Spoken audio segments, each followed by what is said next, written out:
कहीं ना कहीं एक अमर नहीं, हजार अमर साथ में चलते हैं।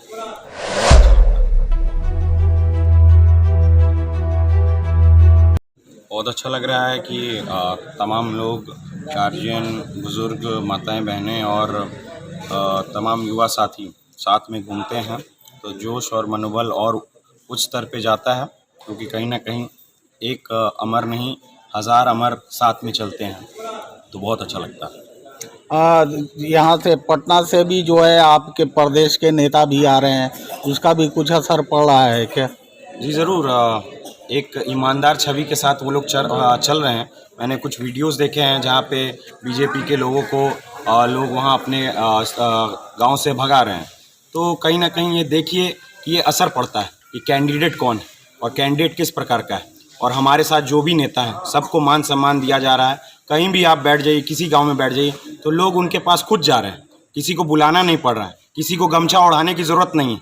उन ज़बरदस्ती ये गमछा ओढ़ाने का और आपको मोबाइल से फ़ोटो खींचने का ज़माना बंद कीजिए। ये सब ज़माना को बहुत देख लिया लोग, तो इस चीज़ों को बंद करना चाहिए और जेन्युइन लोगों की समस्या सुनिए और समस्या सुन के उनका समाधान कीजिए। आप 80 विधायक, केंद्र मंत्री, राज्य मंत्री यहाँ पे पहुँचे हुए हैं, तो कम से कम उनका समस्या का समाधान कीजिए। आपके हाथ में तो तुरंत, आप कहते हैं केंद्र में हमारी सरकार है, राज्य में हमारी सरकार है, तो तुरंत आपको डिसीजन मेकिंग में दिक्कत क्या है?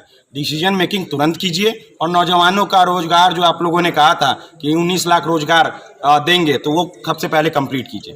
तो वो सब आप कर नहीं रहे हैं और आप ऐसे कैंडिडेट के बारे में वोट मांगने आए हैं जिनके बारे में पूरे क्षेत्र में प्रचलित है कि वो अपना निर्णय खुद नहीं लेंगी, वो किसी और से निर्णय करवाएंगे। तो ऐसे प्रत्याशी से निर्णय करवाने से अच्छा है कि कोई मजबूत साथी मिले, और मजबूत साथी के तौर पे जनता ने अमर पासवान पे भरोसा जताया है और वो भरोसा करते हुए चल रही है। अमर पासवान जिंदाबाद, राष्ट्रीय जनता दल जिंदाबाद।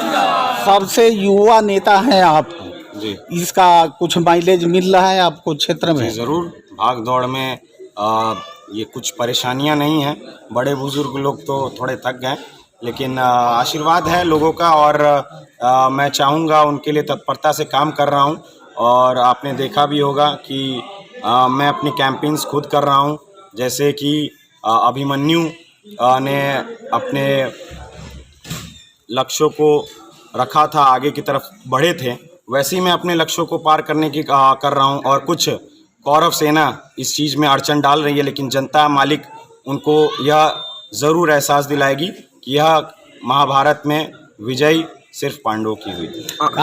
आखिरी सवाल ये कि आप जो है क्या कहते हैं जवान है, और जवान आदमी से जनता ज़्यादा अपेक्षा करती है। अगर आप जीत जाते हैं तो क्या उनके सोच पर खड़े उतरने की कोशिश करेंगे? जी ज़रूर, खड़े उतरने की कोशिश करेंगे और भरपूर उतरेंगे, क्योंकि यहाँ पे ईमानदारी से काम करने की लालसा है, ललक है।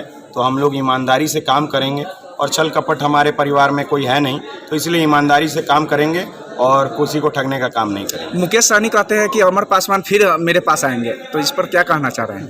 अब उनके कैंडिडेट, उन्होंने जिन्हें कैंडिडेट बनाया है, सबसे पहले तो मैं कहना चाहूँगा कि वो अभी उनके साथ खुद प्रत्याशी नहीं घूम पा रहे हैं, उनके साथ खुद प्रत्याशी नहीं घूम पा रहे हैं। और इस बोछा विधानसभा में वो खुद प्रत्याशी बने हुए हैं, जबकि उन्होंने नॉमिनेशन भी फाइल नहीं किया है। उनके जगह पे किसी और कैंडिडेट हैं, तो पहले तो वो खुद डिसाइड कर ले कि उनका कैंडिडेट इतना दूर तक चलने के लिए है कि नहीं है। और हमने तो उनका बहुत भरपूर साथ निभाया और आज भी कहते हैं कि बड़े भाई हैं और हम लोग का लक्ष्य एक है, दोनों भाई एक साथ आएँ और उस लक्ष्य को भेदा जाए। जो आपको दिखाता है सच का आईना।